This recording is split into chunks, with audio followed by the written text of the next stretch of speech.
On the island of Cyprus, there lived a famed sculptor named Pygmalion. He was renowned for his exceptional skill in carving statues from marble, honed through obsession, and his works were much sought after. Like most, he dreamed of finding a spouse with whom to share his life. However, he found his perceived imperfections of the island's daughters distasteful, and chose instead to devote himself entirely to his art, seeking perfection in his creations rather than the company of those he considered flawed. And so that is what he did, spending much of his time locked away, further honing his craft. One day, Pygmalion came to possess ivory of such great quality that it inspired him deeply. With vision in mind and with meticulous care, he began to carve. Day and night he worked tirelessly, chiseling away until he had transformed the ivory into a stunningly beautiful statue of a woman. He named her Galatea. As he sculpted, he poured all of his passion and artistry into her form, creating not just a statue, but an embodiment of his ideal of beauty.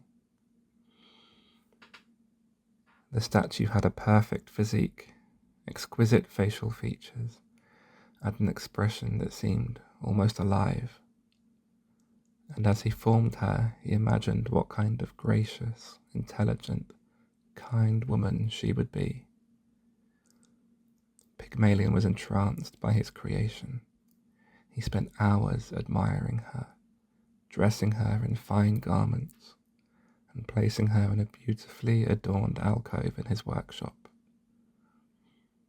He spoke to her as if she could hear him, showering her with affection and gifts, even though she remained unresponsive and cold.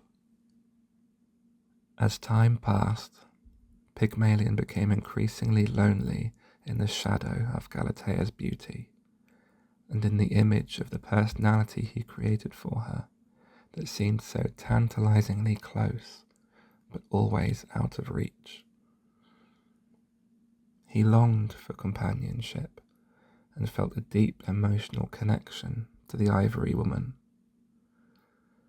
Pygmalion's adoration blossomed into genuine love. He wished fervently that Galatea were alive so he could share his life with her. His feelings only grew stronger, and the statue became the object of his devotion and obsession. Frustrated by the disparity between his desire and the harsh reality, Pygmalion decided to pray to Aphrodite, the goddess of love and beauty. He visited her temple and, with reverence for the goddess, begged her to bring Galatea to life. He poured out his heart, lamenting the loneliness he felt and expressing his profound love for his creation. He asked Aphrodite to grant him this one wish, to transform his beautiful statue into a living being. Moved by Pygmalion's earnest devotion and the purity of his love, Aphrodite decided to grant his wish.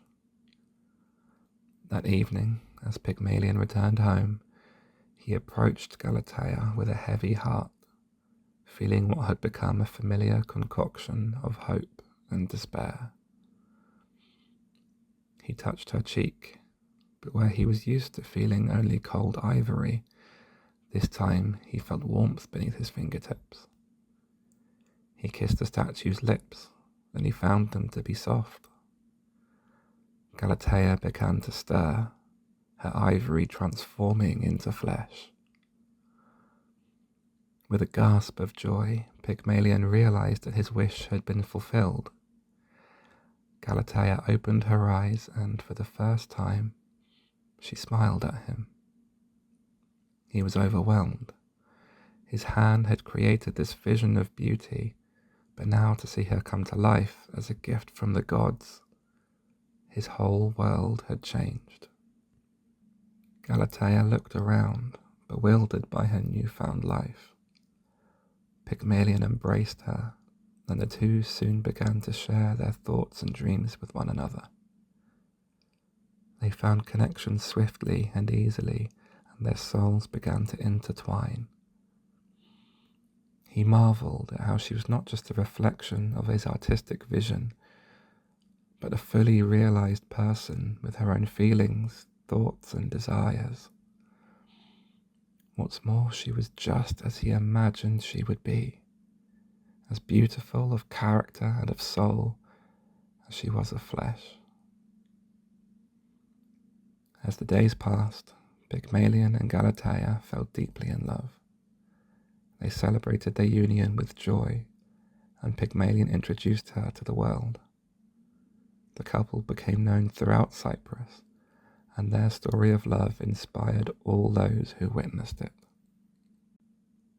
Watching on over their love and commitment, Aphrodite bestowed her blessings upon Pygmalion and Galatea.